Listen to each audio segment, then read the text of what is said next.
ہوتا کیا ہے نظر بازی سے انسان اس طرح اس گناہ کا شکار ہو جاتا ہے کہ آپ حیران رہ جائیں گے. ایک واقعہ آپ کے سامنے یہ رکھوں گا. لیکن اللہ رب العزت نے, اچھا یہ بھی معاشرے میں بڑا غلط العام ہے کہ مردوں کی تو جی نظریں نیچی ہونی چاہیے, عورتیں بھی آج کل کی جو لبرل اور فیمنسٹ جی پردہ کس کا جی نظر کا, مومن نظر نیچی رکھے. یہ بات درست ہے, دنیا کی ساری عورتیں برہنہ ہو جائیں, مومن مرد کے اوپر یہ لازم ہے کہ وہ اپنی آنکھوں کو نیچا رکھے. یہ بات درست ہے. لیکن جو دوسری بات ہے وہ ابلاغ نہیں ہوتا, وہ ابلاغ نہیں ہوتا. دنیا کے سارے مرد بھی اندھے ہو جائیں, سارے مرد اندھے ہو جائیں, عورت کے لیے پھر بھی یہی پروٹوکول ہے, وہ حجاب اور حیا کے ساتھ نکلے گی. یہ ابلاغ نہیں ہوتا. یہ ابلاغ تو بہت ہے کہ بندہ نظر نیچی رکھے. ٹھیک ہے, مانتے ہیں ساری عورتیں برہنہ ہو جائیں, مومن مرد نے نظر کو نیچا رکھنا, یہ اللہ کا حکم ہے. لیکن وہ جو آیت کا دوسرا ٹکڑا اور حدیث کا جو دوسرا واقعہ وہ نہیں بیان کیا جاتا.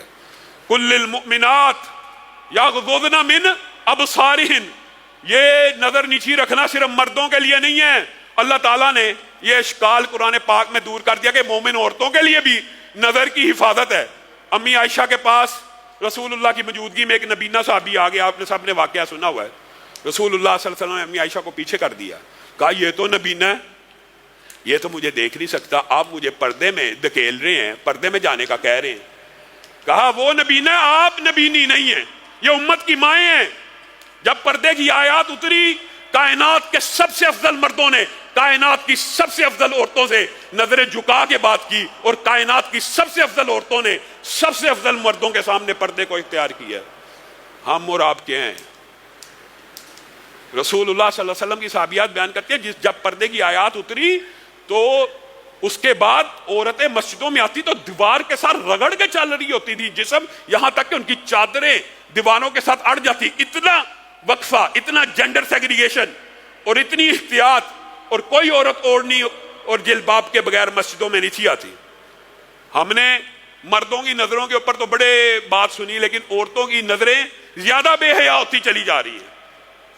عورت کے لیے ضرورت کی جو نظر میں تھوڑی سی تخفیف ہے, کیا اس کے اوپر یہ آپ نے استدلال کر لیا نہیں جی عورت غیر محرم مرد کا ڈرامہ دیکھتی چلی جائے اس کو کوئی گناہ نہیں, عورت کو غیر محرم دیکھنے کا کوئی گناہ نہیں. یہ کہاں سے فلسفہ آیا؟ یہ فلسفہ باطل ہے. عورت, مومن عورت کے لیے بھی یہی حکم ہے کہ وہ اپنی نگاہوں کو, نظروں کو جھکا کے چلے گی. میرے بھائیوں, بغداد کے اندر امام ابن جوزی نے نظر کی سنگینی کے اندر یہ واقعہ درج کیا ہے, اور یہ واقعہ بیان کر کے میں اپنی بات ختم کروں گا, آپ لوگوں کا زیادہ وقت نہیں لوں گا.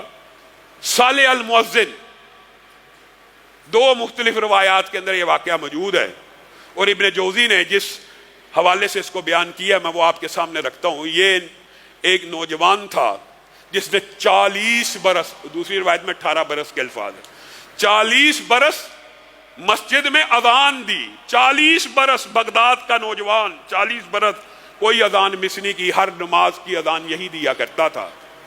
ایک دن اذان دینے چھت پہ چڑھا, ساتھ ہمسائے میں پادری کی بیٹی رہتی تھی, خوبصورت تھی, سفید تھی, گوری تھی.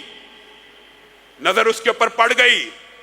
حدیث کا حکم پڑا ہوتا تو اس نظر کو کیا کرنا تھا؟ اب پڑ گئی ہے تو کیا کرنا تھا؟ جھک جانا تھا. اب پڑ گئی ہے تو جھک جاتی تو دل کے اندر ایمان اور حلاوت کے ایسے ایسے جذبات پیدا ہوتے, گناہ سے بچنے کی نیکیاں لکھی جاتی. نظر نے خیانت کی, اس لیے یہ حکم ہے. شرمگاہ کی حفاظت سے پہلے نظر کی حفاظت کا حکم اس لیے ہے قرآن پاک میں مرد اور عورت کے لیے. نظر نے جھکنا گوارا نے کیا, ٹک گئی. اب ایک بات اور یاد رکھیں, نظر انسان سمجھتا ہے کہ میں کسی کو دیکھ رہا ہوں, وہ میری نظر کا شکار ہو رہا ہے, یعنی سوچا یہ جاتا ہے کہ یہ تیر میں نے چلایا ہے.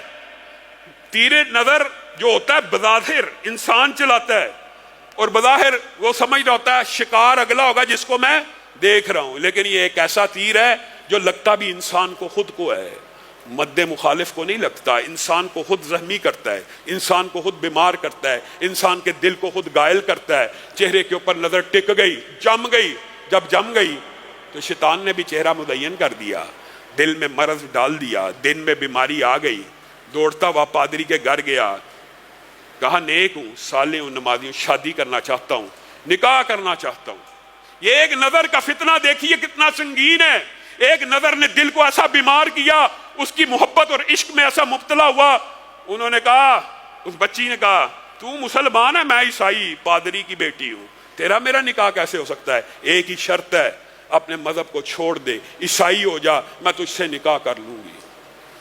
اب مریض عشق ہے، اب بیمار تو ہو چکا دل، اب نظر کا شکار تو ہو چکا، کہا عیسائیت کو قبول کرتا ہوں، کہا شراب بھی پی، خنزیر بھی کھا، تاکہ عمل سے ظاہر ہو تو نے ہمارے مذہب کو قبول کیا ہے۔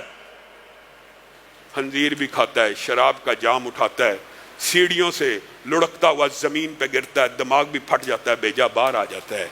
وہ مؤذن جو 40 سال تک مسجد میں اذانیں دیتا رہا، ایک نظر کے فتنے سے مرتد ہو کے مر گیا۔ میرے بھائیو، آپ نے نظر کو کیا سمجھا؟ نظر کا فتنہ اس قدر شدید ہے۔ اور دوسری طرف مشہور آپ نے سنا ہوا بصرہ کے امام مسکی کا واقعہ، ان کو ایک عورت نے، اور یہ واقعات تو صحیح بخاری کی حدیث میں موجود ہے کہ انشاءاللہ امت میں ایسے لوگ پیدا ہوتے رہیں گے۔ بخاری شریف کی حدیث میں یہ موجود ہے نا، 7 ایسے ہوں گے جن کو قیامت کے دن عرش کا سایہ نصیب ہوگا۔ ان میں سے ایک ایسا ہوگا کہ جس کو عورت نے برائی کے لیے بلایا ہوگا، اور وہ کیا کہے گا؟ انی اخاف اللہ، یا کہے گا معاذ اللہ، مجھے اللہ کا خوف آتا ہے، میں تیرے ساتھ برائی میں مبتلا نہیں ہوتا۔ اسی طرح امام مسکی جس مسجد میں جاتے تھے، ان کے جسم سے خوشبو آتی تھی، لوگ پوچھتے تھے کون سی خوشبو استعمال کرتے ہیں، وہ نہیں بتاتے تھے۔ یہ حقائق اسلامی تاریخ میں موجود ہے۔ اس کی اوتھینٹسٹی یا غیر اوتھینٹسٹی الگ بات ہے، لیکن بخاری شریف کی حدیث اس بات کے اوپر دلالت کرتی ہے کہ عرش عظیم کا سایہ پانے والوں میں امت میں یہ افراد ہوں گے جن کو صاحب جمال اور صاحب حسن اور صاحب مال و دولت عورت برائی کی دعوت دے گی، وہ انکار کر دیں گے۔ اور کل اسی طرح عورتوں کے لیے بھی یہ فضیلتیں موجود ہیں کہ جن کو برائی کی دعوت ملے اور وہ انکار کریں۔ یہ سارے کے سارے جو امور ہوتے ہیں یہ عورت مردوں کے لیے یکساں ہیں۔ پھر بالآخر امام مسکی نے اپنی آخری عمر میں یہ بات بیان کی کہ جوانی کا دور تھا، ایک صاحب جمال اور خوبصورت عورت نے مجھے، لمبا چوڑا واقعہ مختصر کر کے اپنی بات کو ختم کرتا ہوں، برائی کی دعوت دی، مجھے بچنے کا کوئی طریقہ نہ آیا، مجھے بچنے کا کوئی طریقہ نہ آیا۔ میں نے اس سے کہا اچھا اگر تو یہ کام کرنا ہی چاہتی ہے تو اپنے یہ جو ہرکاریں ہیں، ملازم ہیں، ان کو کہہ مجھے بیت الخلاء تک لے جائیں، میں بھی تیار ہو کے خوشبو لگا کے آتا ہوں۔ کہتے ہیں میں وہاں گیا اور اپنے جسم کو غلاظت سے بھر کے باہر نکل آیا، وہ عورت گھبرا گئی۔ اب میں غلاظت بھر کے اللہ کے خوف کی وجہ سے وہاں نکل گیا ہوں، اس رات سویا ہوں اور خواب میں میرے ساتھ کچھ معاملہ پیش آیا، اس دن سے اٹھا ہوں، آج تک کبھی خوشبو استعمال نہیں کی، آج بھی جسم سے خوشبو آتی ہے۔